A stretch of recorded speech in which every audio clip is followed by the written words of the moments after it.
Hi, everybody. Thanks for tuning in to another episode of True Crime Break. If you've listened to my podcast before, thanks for coming back. If you're new, go ahead and hit the notification button so that you can be alerted whenever I upload new episodes to my podcast. So go ahead and go get you a glass of wine or maybe even something stronger. I think I'm going to need something stronger for this story because this lady did everything right with trying to go to the courts and get help to get away from her abuser, and all of her pleas and cries for help were denied, as they typically are in the United States when women, especially Black women, try to go to the courts, try to seek help to get away from their abusers, and they're turned away. And that is exactly what happened to Taylor McFadden Robinson, who was a 29-year-old popular realtor and businesswoman in Florence, South Carolina, who was gunned down by a jealous, insecure man who could no longer control her. Taylor was born on September 21st, 1992 in Florence, South Carolina. As I stated earlier, she was a popular realtor and businesswoman in Florence. The mother of two was known for going out of her way, her family told the media. They say that she started from basically nothing at the very bottom and she worked her way to the top. She was extremely successful and her family was very proud of her. Her sister said that she worked hard, and when it came to real estate, it wasn't necessarily about the money for her. She really cared about each family that she worked with, and she took care of them as if they were members of her own family. Taylor started her career working for United Real Estate in 2016. She was a top producing agent there, and that eventually led to her being able to open Taylor Robinson Real Estate in Florence. She also founded two other businesses of her own, which were called Pretty Little Princess Nail Salon and Moving Company, to help families move into their new homes. So she was at the height of her success when tragically Taylor was found dead on a Sunday morning on January 23rd of 2022 in her Florence home. The coroner confirmed that Robinson had died from a gunshot wound to the head. And who was charged with her murder? The police arrested and charged her husband, Duncan Robinson Jr., with murder, burglary, and possession of a weapon during the commission of a crime. Now, after Robinson's death, it was then learned that she had filed a petition to get an order of protection against her husband, but that a Florence County judge had denied that order, citing a failure to prove facts of alleged abuse. Taylor wrote in her order of protection that on this day of March 23rd, 2021, Duncan came over demanding the kids. He followed me after repeatedly being told to leave the premises. I called the police on March 21st. Duncan came to drop the kids off. He blocked my car in and entered without permission. On March 12th, Duncan broke my back door after kicking it repeatedly to attempt to enter my home. On March 9th, he tried to fight the contractor on my property. March 15th, Duncan tried to run me over with his car. According to the TV station, the judge wrote in his denial of the order of protection that he advised Taylor and her husband to get attorneys and to file for a divorce because he thought that their differences appeared to be over the children. And I'm sorry, but this woman detailed the many different times that this man attempted to be violent with her, and all that judge thought was that it was something about the kids. Really? So the judge denied Robinson's order of protection, claiming that he needed evidence and proof. Well, he got the evidence that he needed, unfortunately, in the form of Robinson being found murdered on the floor of her home.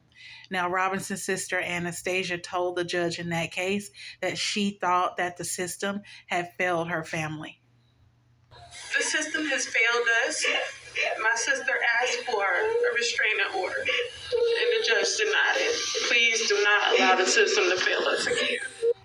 So I'm still trying to wrap my head around why a judge would actually deny an order of protection. And here's why he probably did it. So the transcript of the order of protection was several pages long. And in it, Taylor, where she's detailing, why she needed protection from her husband, she is telling the judge that she's had to call the police on him a few times because he wouldn't leave her home. Now, she did say that while she was afraid and that he was doing these things like kicking her door in and, just showing up unannounced, that she also did not want to keep him away from the kids, the kids that they had together, because she thought that he was a great father and that they just didn't get along.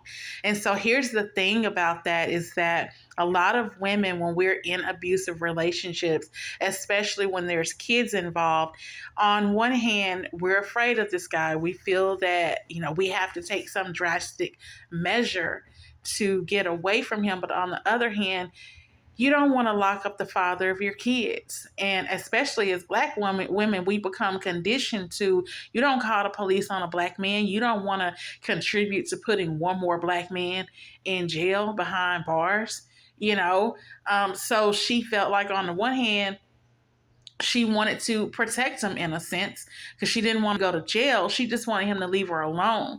So even as she is saying, I need protection from him, the judge is like, well, you just called him a great father. So if he's a great father, then I don't see a need why I need to be, giving you this order of protection. I think it's just so sad that the battered women syndrome is really a thing, because again, you become almost conditioned in a sense to protect your abuser. Reports go on to say that Miss Robinson had actually admitted to hitting her husband Duncan's window once when he came to drop the kids off, because he was trying to pull away from her as she was trying to speak to him about, not leaving or something like that. And that only reason why she hit his car window. So of course, Duncan Robinson denied ever trying to run her over with the car. He says that a lot of the stuff she was saying was not true, that she was the one actually out to his car beating on the window, and that he says that, yeah, of course I did put my car into drive trying to drive off, but it was just so I could leave, not so I could run her over. So a judge may have kind of looked at Miss Robinson's confession that she hit the window as she was the aggressor, because it doesn't take much on the victim's part, which is usually the woman. Any little thing that we do is seen as, oh, well, you caused it, you agitated it, you brought it on with your actions. So I'm thinking that in this instance, that's what made the judge deny this protection order, because it seems like he didn't really believe her. He went on to say, filing an order of protection is a serious matter, as if he didn't think that this was a serious matter, especially because she is, saying repeatedly that Duncan was a good father. He just wasn't a great husband. And so, again, I think that it's unfortunate, because I don't think she wanted him locked up or thrown in jail or anything like that. She simply just kind of wanted him to give her some space, respect her, maybe work out some type of arranged custody agreement, one where he's not allowed to just pop up at her home and destroy it when he gets mad. And unfortunately, the way it played out in the courts, they didn't feel like her request was dangerous or violent or serious enough to grant it to her. And unfortunately, this is the end result, as is, in most of these cases, the woman doesn't have enough evidence. And unless she's dead and gone or almost dead, then the police are going to kind of drag their feet. They're going to say that it's a family court issue, not a criminal court issue, and they're not going to really do anything. And so I do feel that, in a sense, the courts, the system completely failed this woman and so many other women like her. And I definitely feel that in her husband's case, it was a matter of, if I can't have you, nobody's going to have you, because reports say that just prior to her death, they were due back in family court to go ahead and get the divorce finalized. So she was definitely in the process of trying to leave this man, trying to get away from this man. She was a beautiful, successful woman. She was a great mom. She had family, friends, the community loved her. Her career was going straight to the top.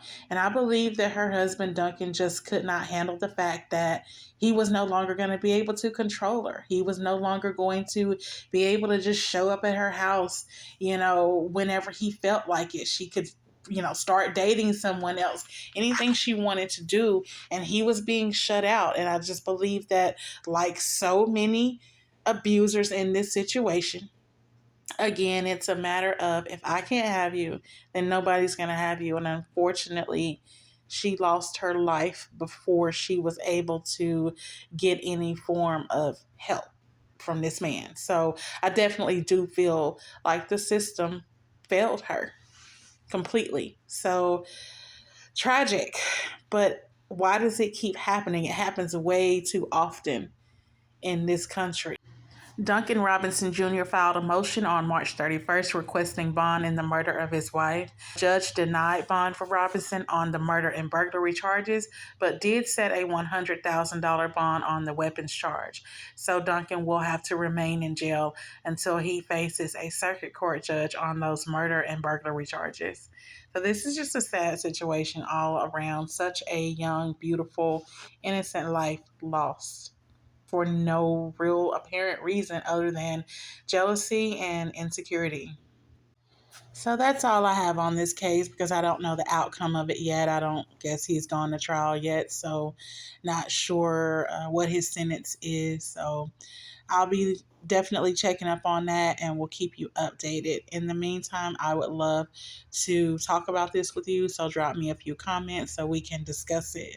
In the meantime, please be safe out there, especially ladies. Do what you have to do to protect yourselves because nobody else is trying to protect us.